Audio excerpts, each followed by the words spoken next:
Decoding Rumi's Masnavi by Pirjan.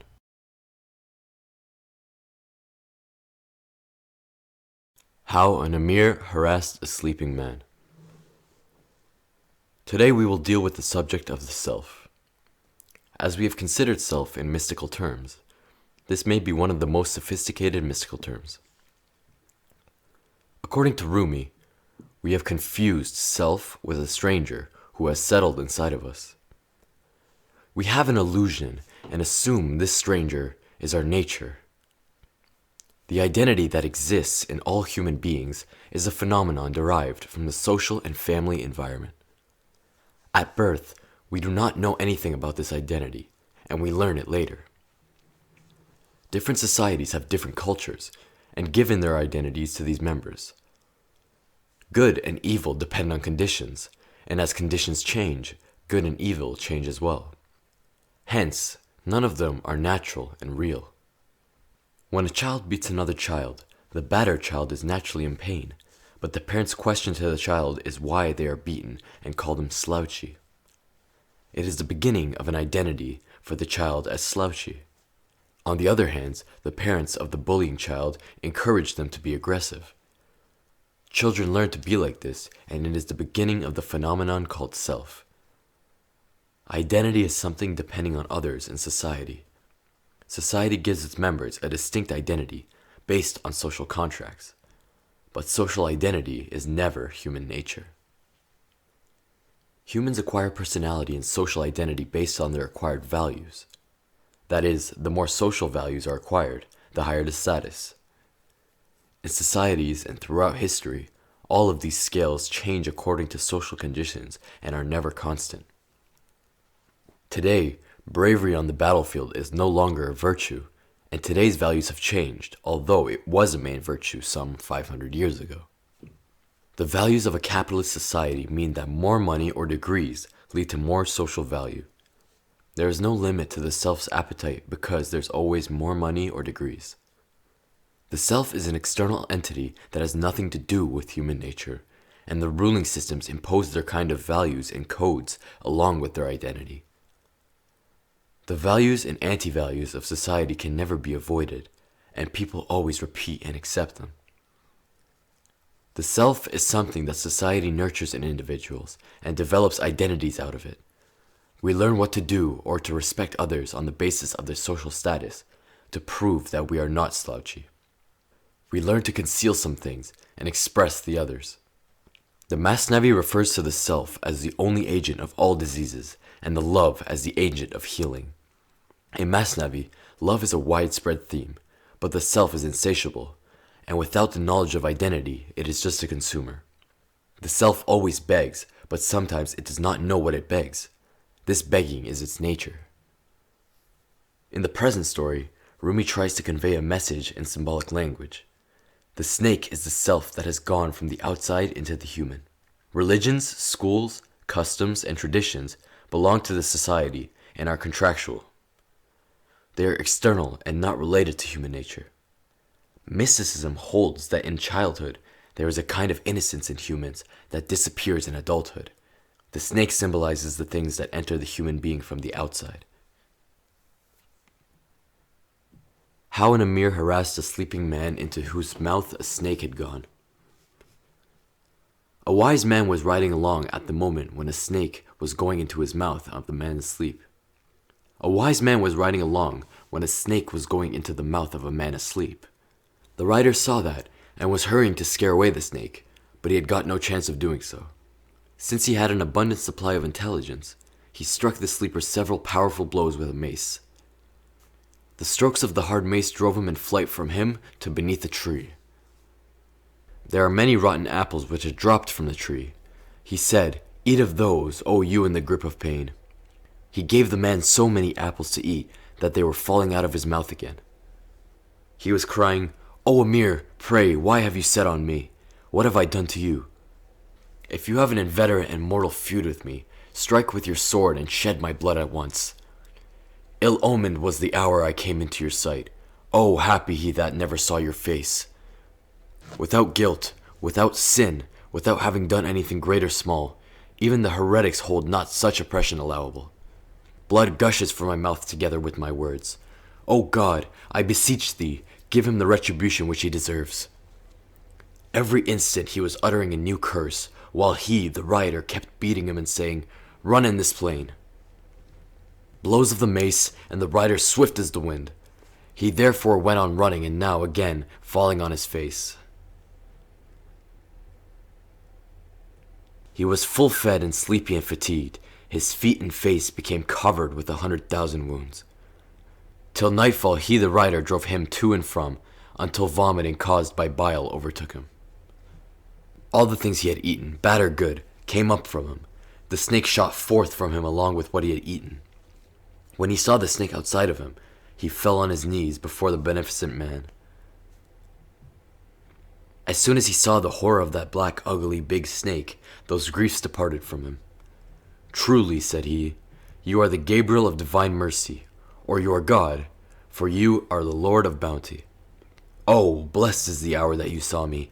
I was dead, you had given me new life. You were seeking me like mothers in search of their children. I was fleeing from you like asses. The ass flees from his master because of assiduity. His owner runs after him because of good nature. He seeks him, not on account of profit or loss, but in order that a wolf or other wild beast may not tear him. Oh, happy he that espies your face or suddenly lights up upon your abode. O you whom the pure spirit hath praised, how many foolish and idle words have I spoken to you? O Lord and Emperor and Amir, I spoke not, my folly spoke. Do not punish that offense. If I had known a tittle of this manner, how could I have spoken such foolish words? Contrary to what has been taught in recent centuries, the human is not an abandoned creature, and mysticism regards them as having an institutional and latent nature. One cannot see this nature because the snake is asleep inside. The snake is gone from the outside of the asleep, and the perceived good and evil of society and religions are all acquired values. The human considers the imposed good and evil of society and religion as absolute, but they may not have perceived the truth of the essence of good and evil. What bothers the human is assuming that this external and acquired identity as absolute and truthful, meanwhile ignoring the pure inner psyche. Mysticism believes that the pure psyche of the man is a thing of their nature, but with the advent of the snake, this psyche is lost and causes the human to have no proper knowledge of themselves. Most people think that everything is happening from the outside, but mysticism believes that everything is happening from the inside. The psyche needs to alert the human to this snake. We have nothing to do with societal values and deal with the individual as an independent human being, trying to demonstrate that community values are of contractual nature.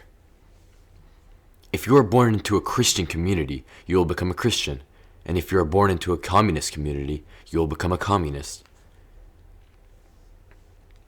It means that you take your values from the community. The human psyche sometimes raises various issues to help them get rid of the snake and warns them of their inner purity. Sometimes we get stuck in traffic, get into an accident, or get sick. These movements are internal and happen from within. Sometimes the human psyche causes us to encounter certain human beings or tasks and gains experience to inform us about ourselves. Inner emotions may sometimes make us angry to deny them, but the same moves are in our favor. Just like the Amir who attempted to harass and slap the man to confront the snake. One should not expect the teacher and the master to always speak on the basis of the human self. If that is the case, that person is in deception. Many people may accompany you in a way that is pleasing to you or your inner snake, but this is the greatest hostility to human. I should have spoken much praise to you, O man of good qualities, if you had given me such a single hint as to the actual case. But you, keeping silence, showed perturbation and silently continued to beat me on the head. My head became dizzy, the wits flew out of my head, especially as this head has but little brain. Pardon, O man of goodly countenance and goodly behavior. Let pass that which I send in frenzy. He answered, If I had uttered a hint of it, your gall would instantly have turned into water. Had I told you the qualities of the snake, terror would have made you give up the ghost. Mustafa said, If I should tell aright the description of the enemy which is in your souls, the gallbladders even of courageous man would burst. He, such a one, would neither go his way nor care for any work. Here Rumi talks about the principle of being ignorant. The wheel of life revolves around the neglect and ignorance of the human. In the social life, we do not know many things, and it is fine, for it may prevent us from moving if we know everything. All human efforts are based on the show-off to prove that they are good people. If we believe that we are dying in spite of all our attempts, we might stop endeavoring. If the doctor says we will die in the next month, we may not do anything. If we have heard a certain joke many times, it is no longer funny to us. Do we know that we do not know everything? If we knew everything and the results were clear to us, there would be no more movement. Neither would remain to his heart endurance and supplication, nor to his body strength for fasting and ritual prayer. He would become good for nothing as a mouse before a cat. He would be distraught as a lamb before a wolf. No power to plan or move would remain in him. Therefore I tend to you without speaking. I am mute like Bubakar Rababi. I handle the iron like David. Humans often like to give this information to the self, while knowing too much can often lead to misery. The rise of technology in today's world is causing such disasters as pollution and new diseases. Rumi seeks to warn the human and nurture their abilities. In this story, the Amir is a symbol of the human psyche. In the Middle Ages, people supposed they had all the knowledge, and the world had become always the same. Yet, since Descartes, humans realized that they possessed high intelligence that made them govern of the laws of nature. Awareness of this fact led to the dramatic growth of post-medieval science. The human distance from the fact that the world is just our earth and that science is just what is already known. If Rumi speaks of abilities in humans that are difficult for us to understand, we should think of the past centuries when the possibility of airplanes flying over the ground might be ridiculed. Because there is no knowledge, the human and psychic abilities have been ignored. So that by my hand the seemingly impossible is brought to pass, and the wings are restored to the bird whose plumes were torn away. In mysticism, there is a lot to be said about the secrets. The secret in philosophy or science is meaningless, and the philosophers always seek to decode it through reasoning. The secret in mysticism does not mean that the universe does certain hidden practices no one should know. The secret arises when the curtains of human ignorance are torn and humans enter a new phase. In the Middle Ages, the Ptolemaic system was dominated, but today this system has been rejected. There are a lot of unknowns today, but maybe in the future we will find out how ignorant we have been. It is impossible for medieval people to figure out certain things. Sophistication of computers or planes was too much for medieval people to understand. These are the secrets, and today we can say with certainty that these secrets have been exposed. Perception of the mystical secrets is called intuition, and these should not be decoded for others. For it is not possible for humans to perceive in certain circumstances, and a wise human is better to keep silent about what is difficult to perceive. Mystical sessions are futile for those who have a scientific perspective and who believe that their needs can be met through science. Since there is the text, the hand of God is above their hands, the one has declared our hand to be his hand. Therefore mine is surely a long hand that has passed beyond the seventh heaven. My hand shows its cunning upon the sky. O teacher of the Quran, recite the moon hath been cleft asunder. The human psyche or the inner voice should not be underestimated. If there is a fire within the human, as well as a movement within them, one must know the source of love to be from elsewhere and wait for the stages of the Sufism. It is always with the human being, and one should not expect it to reach its intended destination quickly. Most people refuse to pay for mystical secrets. So are the becomes disappointed on the path of the Sufism. One should not assume oneself a loser. So are the ordinary people in our society who have been our greatest masters. The psyche helps the human to be in the right direction during the hard times or illness. Along the path, nothing happens overnight, and the connection is not upon us. One should not judge a book by its cover and assume their life and reputation destroyed. What remains after us in the world and is eternal will be the psyche. Those who stand on the path of the human must be recognized by inner voice. The inner voice needs our attention to be heard. The psyche informs the human beings what the right path is. What others say is never the criterion, but it is the inner voice of the human being that must be taken into consideration. The majority's view is not the guarantee of truth. Humans are divided into two groups. Either they are blind and cannot see the light, or they can see the light, but they close their eyes and deny it.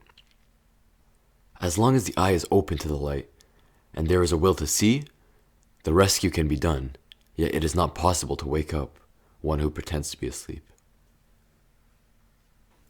This characteristic, moreover, is on account of the weakness of men's understandings. How is it possible to explain the divine omnipotence to the weak? You will surely know when you lift your head from the sensuous sleep. 'Tis the end of my discourse, and God knows best what is right.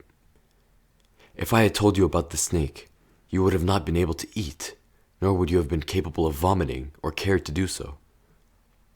I heard your abuse and went on with my work. I kept repeating under my lip, "O Lord, make it easy." I had not permission to speak of the cause, and I had not power to abandon you. From the grief in my heart I say continually, "Guide my people, verily they know not."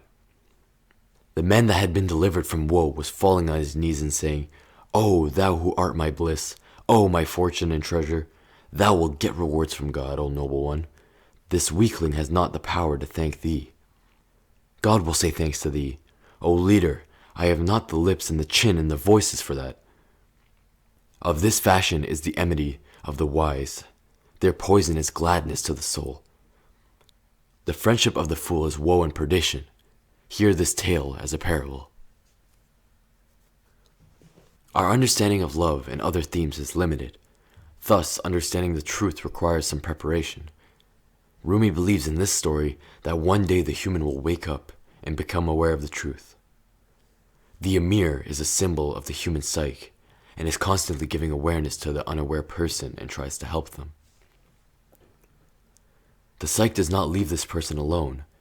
Trying to save them, however, the reason for this companionship cannot be explained until it enters another world and reaches understanding. Individuals play a role in different stages of our lives and help raise awareness.